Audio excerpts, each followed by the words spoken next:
Ito yung may driver, so ito yung nagko-operate na lang. Isi-series na lang po yung sakyan niya kasi mukhang ayaw niyang may stress yung kanyang sakyan.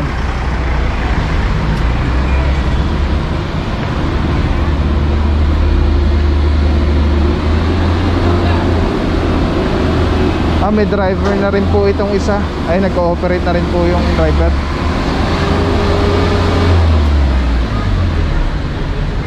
Para hindi may stress yung sakyan.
Puro may mga napara pa ditong po, mga walang helmet. Ay, tinitikita ni Officer Tianyo.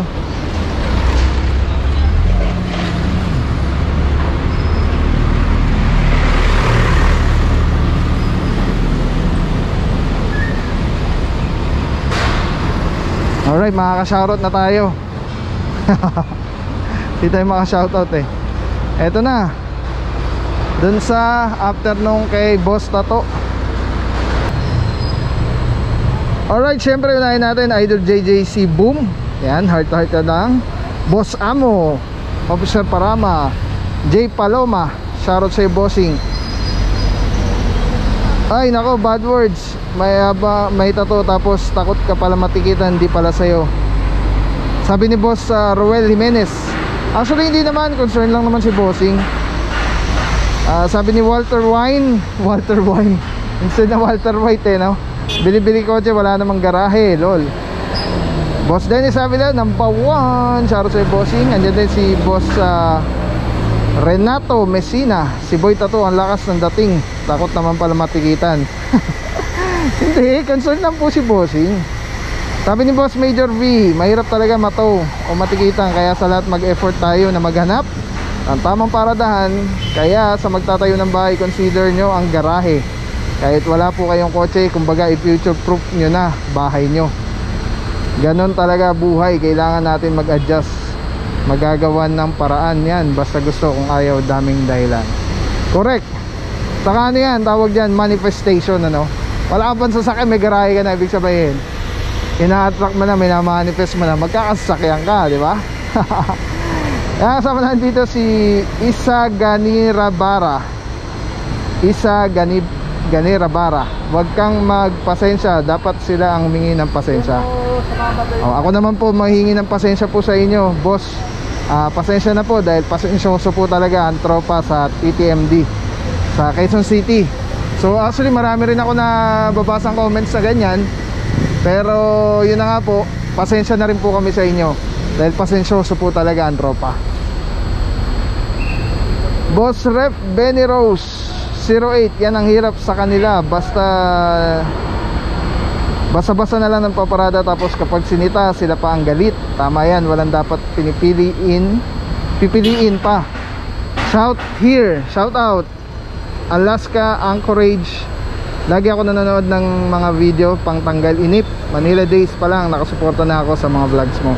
Nako, thank you so much po, Bossing Ref Beneros. Yan, shoutout sa'yo, boss.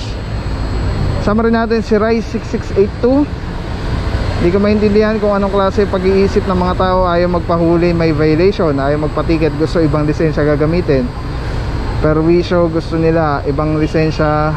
Hirap magkaroon ng violation ng lisensya kung makautos na ibigay yun ibang lisensya, wagas. Oo nga parang napansin ko rin yan, no? Sana medyo mas polite pa na. Baka pwede naman.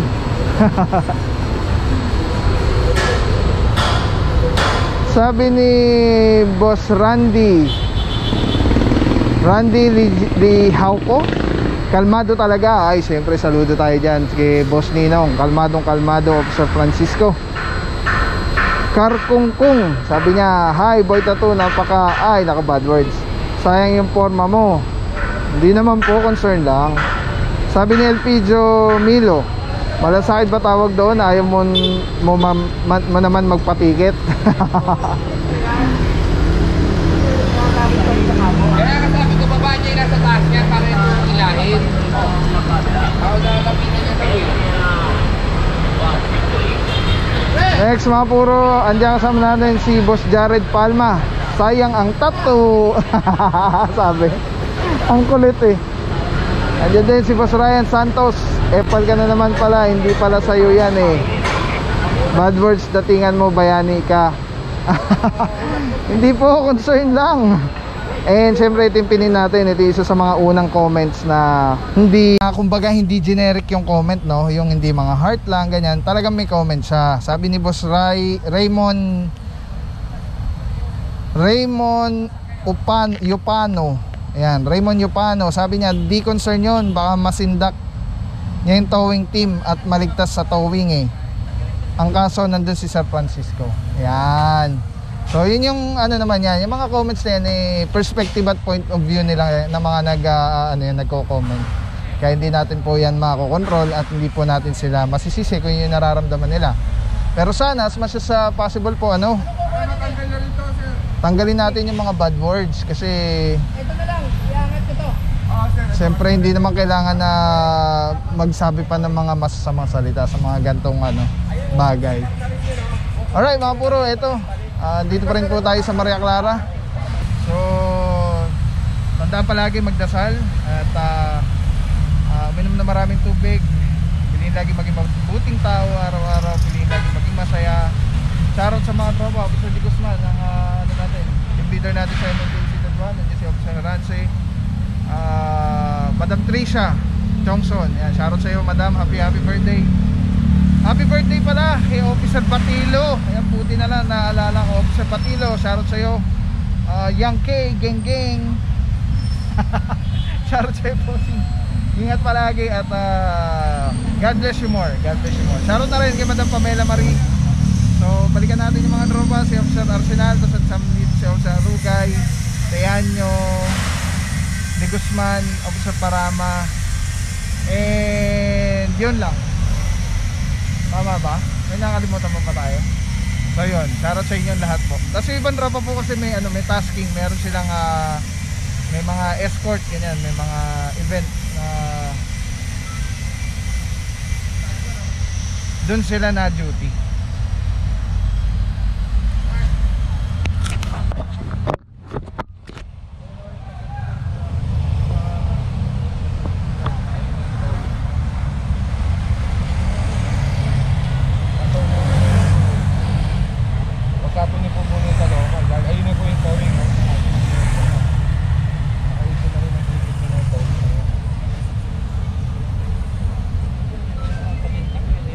Sila Aruga, ito pala yung Delta oh. Tol, ito yung Delta. Asa yung ticket na to? Tol, yung ticket na to. Andyan, iya-atak. Ito yung driver. Yun niya, iya-atak yan. Oo. Sir, yung pasyente ko hindi makalakad, kaya nalulay ko po. Yeah, sir, yun po, lahat ng mga andito, ayun oh, natawin na sir. Ito pa oh. Ito yung driver oh. Di ba may notice na yan? Ito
mga puro, ito yung last na buenas. Ayan, ini-issue na rin din po ng non-contact ng MMDA Constable. At yan, dito na nga matatapos mga puro, wala na tayong tow truck sa kasama. Yes, saludo mga bossing DTMD. Ayan, happy weekends guys. Happy birthday Officer Batilo. God bless po. Gang gang, let's go. Ay hindi, ano man tayo.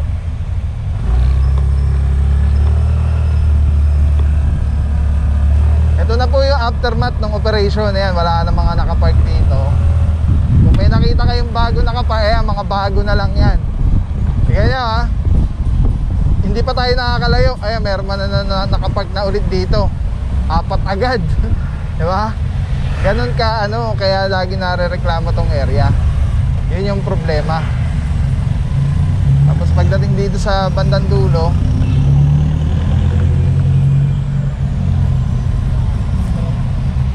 ayan, maluwag na rin po. So maya maya, mga ilang minuto lang, meron na rin po yan nakapark. Ganyan po siya.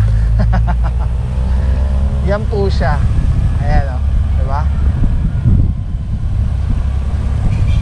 Though again hindi naman natin yung minamasama, pero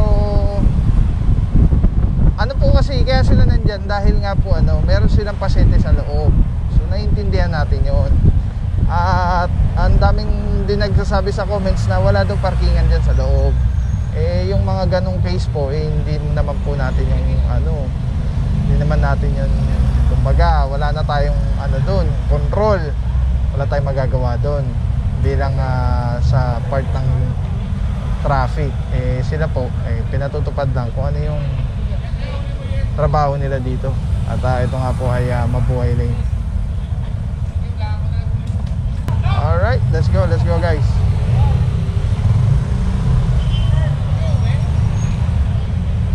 Maraming salamat sa iyo. Walang papapaw. So thank you so much sa walang sawang support, tiwala. Wala akong masabi kundi thank you so much. Thank you sa Panginoon at ingat kayo palagi. Again, kung wala akong papapaw. So thank you so much. God bless you. Purong pagmamahal.